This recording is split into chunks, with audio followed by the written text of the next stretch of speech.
Hello and welcome to Blockchain Gaming World episode 103. I'm your host Jon Jordan, and joining me today is Vlad Panchenko from DMarket. How's it going, Vlad? So far so good. No luggage, lots of traveling, hello COVID, and so close to Christmas. How about you? Cool. So as we normally do, it's good to sort of get an idea of sort of how you got into sort of crypto and blockchain. I mean, you've been in it for a long time, but can we get like a little history about how you ended up doing what you're doing in the world of blockchains and NFTs? Well, there's a long story and short story. I'll tell you the long one, and then maybe you just cut it if it's too long. So it started actually, well, it is what it is. I'm a geek myself, so on the one hand, I have a master's in history. On the other hand, I was always like overclocking my CPUs, PCs, and always looking what's new in high tech and etc. So when the blockchain and Bitcoin specifically started to happen, I was very curious, mining and etc. But started trading between different exchanges in the very early days, but lost everything I had when the Mt. Gox crashed. And that was probably 2014, I think. So after that, for a couple of years, I cooled down about crypto and what's happening. But then it picked up. I think the first big thing for me was the ICO of Ethereum. And from that point, I started to read a lot of white papers, technical white papers, how it's going to work, because I started to understand that actually what I did all my life, like trading games, trading digital items from the games and the games in digital form, there is nothing suited best for that, to scale that worldwide, than the blockchain technology. So this is how I got there. But there was also a very funny point when for some time I was already reading those white papers and technicals and talking to different teams, investing my money. But still, that was like a hobby after work. But then I went to work and I was doing trading games, trading skins and all that kind of stuff, and thinking how we can actually scale that. And I remember the day when I was like, wait a second. And then it all just connected. And this is how I got into building the market with the blockchain and with all unveiling it to the whole world. Cool, good. That's a good story. So, do we talk a little bit, for people who don't know what DMarket is, I guess you sort of bridge the sort of pre-blockchain sort of skins trading kind of world and the blockchain world. So can you just give a sort of overview at the moment, sort of how DMarket works as a platform, what sort of stuff's on there, and sort of your plan for the next sort of year or so? Sure. I'm quite sure that very, very, very soon, maybe in the next couple of years, especially after Apple will deliver their augmented reality glasses, we will start to live in the meta world, something very close what we've seen in Matrix. It's like step by step. In that meta world, and maybe interconnected meta worlds or metaverses, somebody has to provide creation of items, trading of those items, moving them, and everything was connected about buying, creating, and trading items. So that's everything what DMarket was creating to do. And the main goal for me is to connect as many people and as many businesses to that model as quickly as possible. Because again, I'm quite sure you, me, and most of our viewers will live in something very similar to Matrix. And I really want that to happen. So I'm doing actually as much as I can to make it quicker. And I honestly believe that the core, the spine of all virtual is actually virtual items ownership and trading. That's what we do for every other entertainment business on the planet. Sure. And at the moment, the majority of your business is still sort of with those traditional skin sort of games, like CS:GO and those sort of things. That's correct. Yeah? This is how it all started. Yeah. This is how it all started. I really remember the day the previous company, the website skins.cash, we developed an algorithm to predict prices for those items 6 months ahead. So then you can come to the website and immediately get money for your items, and then we will resell them for some profits in the next 6 months. Okay. So quickly that actually really skyrocketed for us. Did it work? Did the algorithm work? Yeah, of course. Well, believe me, there were lots of blood, sweat, and pixels, and we made our mistakes, but we still made more money than we made mistakes, and we scaled and scaled and learned. But at that point, really, honestly, when I was doing it, I didn't expect that to be so powerful. So I did write maybe 10 emails to our clients, asking why. Like it's 2000, I think it was 16. And you're trading items for thousands and tens of thousands of dollars and buying and selling them. Why? Why do you need them? And something what's very familiar for us today, but was new for me at that time, that I remember the answer. The guy answered that, look, I don't need, I was very specific because I knew that he lives in some very far away city in Russia. And I was asking, look, for this kind of money, you can actually buy a car and go to work with the car or have fun with it. He said, no. Everything what I do in this world, I don't give a shit about it. So it's all just making money for living. But all my friends, all my fun, all my achievements, all of that is in CSGO. That's why I spend all my money there. I want to look cooler. I want to impress my friends. This is my social life. That was the moment when I understood we have to give that to every other person on the planet. And this is why it all started with CSGO skins. And as you mentioned, it's a very funny story that lots of NFT things and how they're being done now, and they will be done very soon, is actually how Gabe Newell designed them and is doing already for so many years. Yeah, and and then of course it's very funny then that Steam has sort of come out against NFTs. Well, it's been making money for the last 10 years off what we would probably argue is a much sort of worse sort of market where basically people are trading centralized assets. So it's sort of ironic. It's really ironic, but I totally understand because I'm very familiar with the legal entity of Valve and how it works and how it can work, and how they can't. Legally, they can't. Their business model is structured the way that the business brings billions and billions of dollars every year, but they just can't allow legally to NFTs to be traded. So unfortunately, but it gives an opportunity for so many other businesses as ours and some of the other on the market as well. So and they helped us to grow the generation of people who understand that virtual item can actually be so much valuable. I mean, do you think at some point Valve, will have Valve will have to accept NFT trading on Steam because it just becomes so valuable at the moment that they're leaving the market open to people like you guys, and maybe Epic Store as well? Mathematically, from the standpoint of revenues, it would have to be proven that Valve can make at least like 6-7 billion net revenues in like 3 years, proven, and then they can shift the model. But again, this is like my thoughts from the standpoint how I know the legal entity of Valve and how it works. But I'm not sure it's going to happen in a foreseen future. If I was them, and somehow I just thought about it, I would just build another service, like another third party, and then build it out there, or buy it, or sell it, or somehow like this.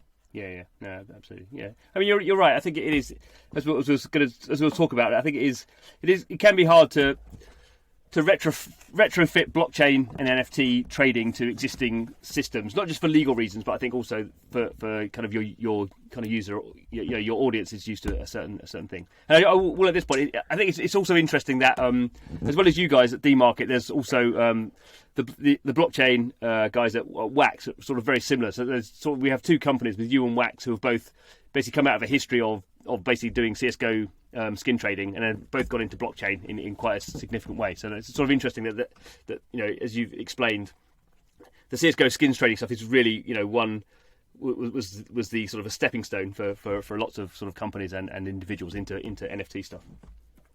That is true.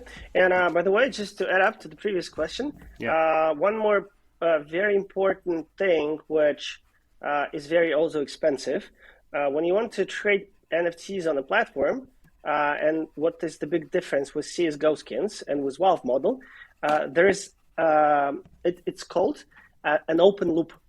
So the closed loop is involved when I put money on the platform and I can't withdraw cash. I can't get it out. So it's a standard legal entity and financial entity. But at the moment we open the loop, how we do it, for example, on DMarket. You have to process all the money and the users with all the KYC, IML, and other like blah, blah, blah, fintech stuff. And it's very expensive, very boring, and sometimes you just don't want to do that. Yeah, that's true. That is a good point. Okay, so we're going to get on to now talking about Stalker, which is, I guess, is one of the sort of hot topics of the moment, and one of the reasons I thought it'd be good to get you on the podcast now. So I guess for people who don't know, so Stalker 2 is or Stalker as a series is a very sort of well-known open world shooter series from Ukrainian developer GSC World, Game World. And Stalker 2 is coming out after many years in April, and about 2 weeks ago, start of December, they announced they were going to do NFTs, and they were doing it through DMarket.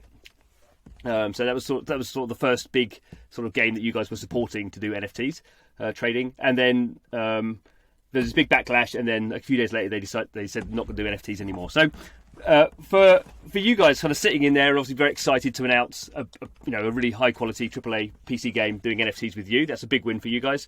How did it feel? What did it feel like when they basically just said 2 days later, no, we're not doing it anymore? I wasn't excited to get that information and the call, but unfortunately, they've been bullied by the community into that kind of a decision. But we've built the platform, and we've built lots of things with Stalker, which are already being used by other games which are coming. Yeah. And honestly, the only thought I had when I understand what's coming is that the trading and NFTs in games, this is 100% of our future. Yeah. Unfortunately, it will happen without Stalker. It will still happen. And and I'm telling you, man, it will happen in the next year, to 2022. Yeah. We will see tons of games, some of them very AAA, with trading NFTs, with ownership and etc. Unfortunately, the community and lots of people have been exposed to too much of scam in blockchain, crypto, and NFT, and that's why they're enraged. Unfortunately, but this is what always happened with new technologies. If you remember the back days, how Bitcoin was used with Silk Road and everything else, and how the press was talking about Bitcoin, and now look like there are countries, legally countries in the world, who are using Bitcoin as a currency. So it just takes time. We will be there. I adore what Stalker does, so I'm a big fan of the game. I love them, and it just takes time. So and probably some, I'd say, good examples to be set in the industry. This is what was the plan with Stalker, and this is what is still the plan with DMarket, and we have a number of clients to announce in the next year, and even a number of industries to announce who will be using our technology and NFTs to enhance the experience for the users. I mean, do you think one of the issues was, as I sort of alluded to before, that basically there's been a lot of sort of anticipation for Stalker 2 being the sort of finally the follow-up to this big game, and it's been in development for years, and they've not mentioned NFTs at all, and then sort of suddenly a few months before it comes out, they suddenly mention NFTs. So it wasn't maybe so much the NFTs, but you could see why there was maybe a misalignment between what people felt this game was going to be about, and then suddenly this sort of, I mean, for us, I don't think it's a fairly big change, but some people kind of think it is. I think NFTs are, a really big what the word is, a really big sort of feature to add. Basically for Stalker, they were just adding aesthetic. Effectively, they're just doing skins, weren't they? I mean, so it wasn't. There was no gameplay issues at all. There wasn't any pay to win. You weren't buying better guns. You were just buying, sort of aesthetic skin type options. So do you think that was sort of, it was more like an educational sort of problem than anything else? Exactly. Yeah. Exactly. As I just said, unfortunately, the most of the press about NFTs regular user can see, it's usually about some scam or something is being lost or stolen, etc. We've seen numerous of great projects from, I don't know, NBA Top Shot, and I know tons of people who are playing it, who are having fun of it, but most of the crowd and most of the gamers, they feel two things. Number one, they're afraid of that somebody is going to scam them out. And number two, they're afraid that somebody is going to try to like take more money from them or like pay to win, as you just said. That's why everything we do and as a platform, we're putting it in a way that it doesn't change any game experience. It just enhances it. Yeah. So I'll give you like one of the examples, and it's going to be used afterwards because, as I said, every technology we built for Stalker, it was built as part of the platform. And as one of the clients told us that we're commodifying blockchain technologies. So, for example, if you're a game and the game is being launched very soon, and one of the plans was, for example, in the game you're running with a tattoo on your hand. Even before the game is released, artists can draw those tattoos, drop them on a smart contract, and then users, using a simple meta game on the blockchain, can breed those tattoos. And some of them could be, for example, coming back very rare and radioactive. Some of them could be sometimes, and that's the holy grail, could be interoperable in some other games. And actually, that's one of like two main goals for me in the next year, aside from the business. But strategic ones would be to prove interoperability. Okay. Is that we can bring and we can show the cases when we bring much more value combined for games who are using interoperable NFTs in them. The breeding tattoos thing just sounds really sort of fascinating because it clearly, for people who don't sort of care about it, clearly sort of think why would you sort of breed tattoos? But clearly the sort of rarity value, I guess, for those of us who've been in the NFT world for a bit, understand that you know weird things happen, the randomness happens, and you can just some people end up not playing the game and just end up breeding tattoos. I mean, it seems bizarre, but exactly. But yeah. It's a meta game. It's artists. It's IP. It's a beautiful world. So, and what I love in my job and the work I do is because first, what I do it for myself. I'm a gamer. I'm a trader. I'm a blockchain enthusiast. And what I do to make it more beautiful and to have more fun. And this is what I like. And every time we do something and we think about something, it's not about like instantly making money, taking them from people. No, it's to have fun.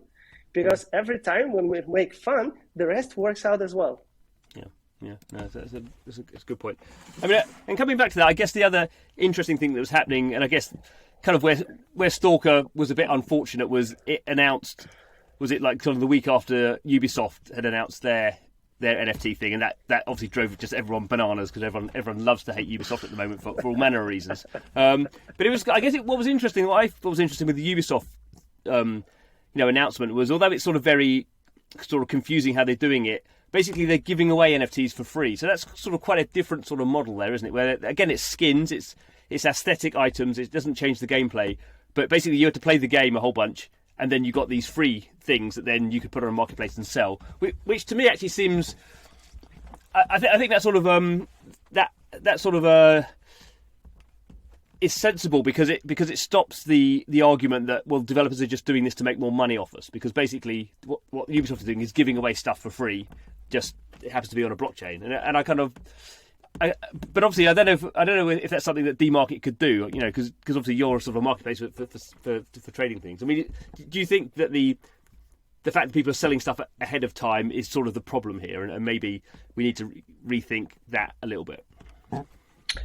I think we will build a better case, and very soon, with free-to-play games. Okay, yeah. Because I definitely agree with you that probably some of the hate was inflated because the game is premium, and it's going to cost, by the way, a new standard amount of money. The new standard price is like $60 or $70. That's already a lot. And then they're like, oh, now they want to sell me and upsell me something else. So, but again, we're just in the very early days of development. And I remember that's for life when we just started DMarket, and I was talking to the executives from Warner Brothers on, I think it was E3, and in 2017. And I said that the free-to-play and games with selling skins will make billions of dollars. That would be the standard. And they laughed in my face. And a year later, Fortnite happened, and he actually called me, and he said he's sorry. And he said, what's next? So I'm 100% sure that NFTs will come into gaming. There is no better suited industry. Yeah. Let's just make it right. Too many things are right now, and I'm sorry for that as being a part of that industry, that too many things with NFTs are going like kind of sideways. But at the moment, we show that it's fun, it enhances the experience, everything's going to be fine. We're just in so early days. It's like we're playing arcade machines, I don't know, like 30 years ago. And then you say, why it's still not Fortnite? Why it now doesn't look like Battlefield? Give it some time. Yeah. And in terms of kind of looking at marketplaces, there's quite a lot now of activity. I guess not so much on Ethereum because kind of OpenSea sort of cover that off to some degree, but we are seeing quite lots of marketplaces kind of set up. So kind of Justin from Twitch is setting up his own sort of marketplace just for game sort of items, and there's kind of people kind of being more general on other blockchains and seeing a whole bunch of stuff on Solana at the moment. I mean, how do you see DMarket kind of fitting into that? Because I mean, DMarket at the moment is very specifically for game items, and as far as I know, you're sort of you would be would you be the specific marketplace for the games that are using you, whereas it seems like kind of the rest of the market is being a bit more sort of just going on open standards. So how do you see that working for, as a general trend, and how does DMarket kind of fit into that going forward? As I just said, everything we do, we do for ourselves. We have over like 100 people working in the company, and half of if not more, we're trading gold in World of Warcraft. We're trading skins. We're trading items in different online games. Everybody knows what we do and why we do it, for whom we do it. And everything we do for the gaming community and for the players. The only thing is that this is why we don't do art, and we probably will not do it very soon, and I don't have any plans of that. I believe in utility, and I believe in geometrical rising price and demand for the items which have some utility value. That's why we're focused on games. It's just one more thing that I would like to gamify everything, from Twitch streams to OTT platforms, and because I like play games, so why don't I get some NFTs for watching Twitch and etc. And then voila, I can actually play the game with those NFTs. That's what we are doing and we're gonna do. But always I'm thinking about, if I'm getting something, how can I use it, how I can combine it, craft it. So utility and gaming, that's our thing.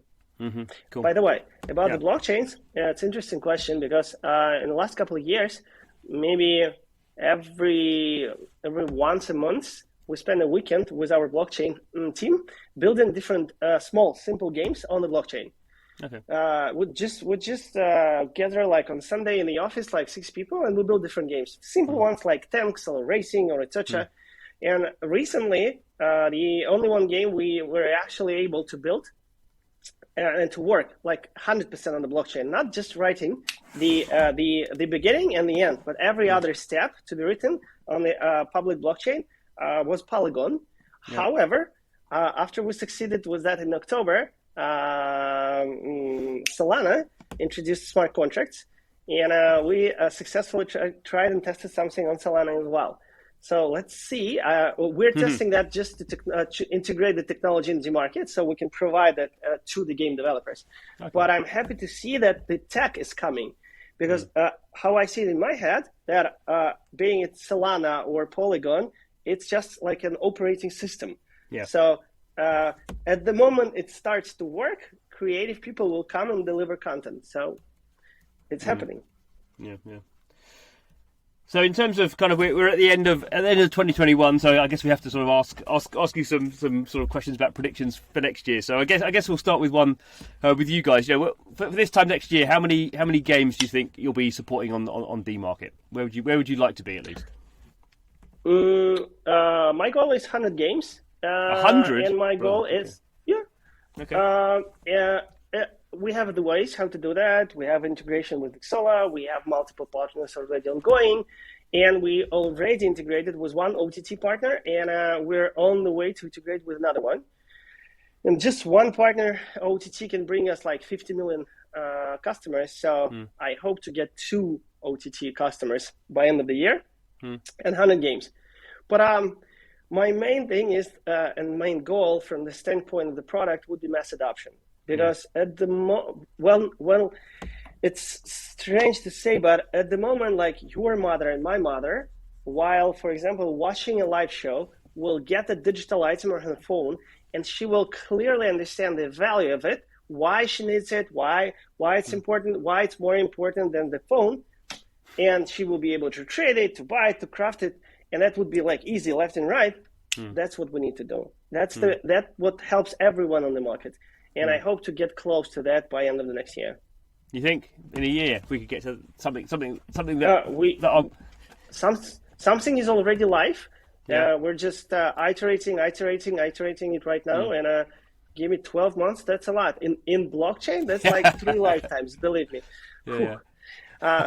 Probably the only thing which wouldn't be helping next year is that most of the money printing will stop. And that's not going to help neither the markets of crypto, neither the regular markets. But the projects who deliver the value will survive, and that's why I'm happy. We definitely had enough money printing. And in terms of kind of the wider industry, do you think this time next year, it will be sort of EA, Activision, all those guys are gonna be having NFTs in some degree in their games, or do you still think will that still take time because of sort of legal issues and all the sort of backlash stuff? There are some clues. For example, on the last earnings call, I think it was Activision Blizzard, they mentioned that they embrace NFTs. I don't believe that top-rank executives in a public company will say something like that, not building or partnering with someone with exactly the same technology. They're laying out the ground to make something public much sooner than like in the next year. That's my thought number one. Number two is that even Ubisoft, what they do now, it's not something what blockchain community is expecting. And they're receiving lots of backlash from blockchain community, from gamers, from everyone who's live. But again, give it time. So I believe that smart people laying the ground and iterating step by step. Who knows? In 12 months, we will have 3 games from Ubisoft where you will be able to use one same gun in 3 different games. And isn't that what we gamers want? Good. No, and I think that's a really good way of asking. And in fact, you sort of framed the whole interview as being, this is not about sort of weird geeks like us sort of imposing our weird technology on people. This is, the reason that we believe this is going to work is because once gamers get over this sort of kind of weird terminology and they just sort of get this stuff, they just go, well, that's sort of, these NFT things, they're just like game items, aren't they? That I can sell, and how can that not be a better experience for them than having game items that they don't own and can't sell? I mean, I guess we're on the same, singing from the same hymn sheet there. There's one more thing which I wanted to share. Go for it. What I did realize not very long ago, and I just wanted to share so that we have it somewhere recorded, because I believe this is what's going to happen. So more and more, let's say, also executives from Apple are saying that they're actually going to release the glasses, the augmented reality glasses, very soon. And what they say that those glasses will be used for engineers, for hospitals, to help us do better our work. Mark my word, the first billion will be made on selling digital items, changing how you look in the glasses of the other person. Yeah. So next time when I meet you on the street and you have a nice parrot on your shoulder, and we will talk about that, and the next person to us, without the glasses, will not even understand the content. Imagine the FOMO pressure on him on getting into that meta reality. Yeah. So I'm very, very excited. We're building something to be ready for that, but this is going to be probably one of the most interesting things happening in the next year. Mm-hmm. And I guess we see that with Nike and Adidas both getting involved in the metaverse and all the sort of luxury fashion brands being well into NFTs and all that sort of stuff. I mean, they sort of get that stuff natively. Lovely, good. Well, thank you very much, Vlad. That was a really fascinating chat. I hope you are. Hope you get your luggage tomorrow morning. Otherwise, yeah, I hope as well. John, thank you very much for questions, and thanks to the audience who will be watching that. And Merry Christmas, Happy New Year, and Bitcoin go to $100,000. Good job. Yes, thank you to people who are listening and watching in our various forms. Please subscribe on the various platforms. That's really great. And yes, Merry Christmas and Happy New Year. See you in 2022, when every week we will be talking to the people who are building out this crazy new world of blockchain gaming. Come along for the ride. See you then. See you. Very good. You can come back.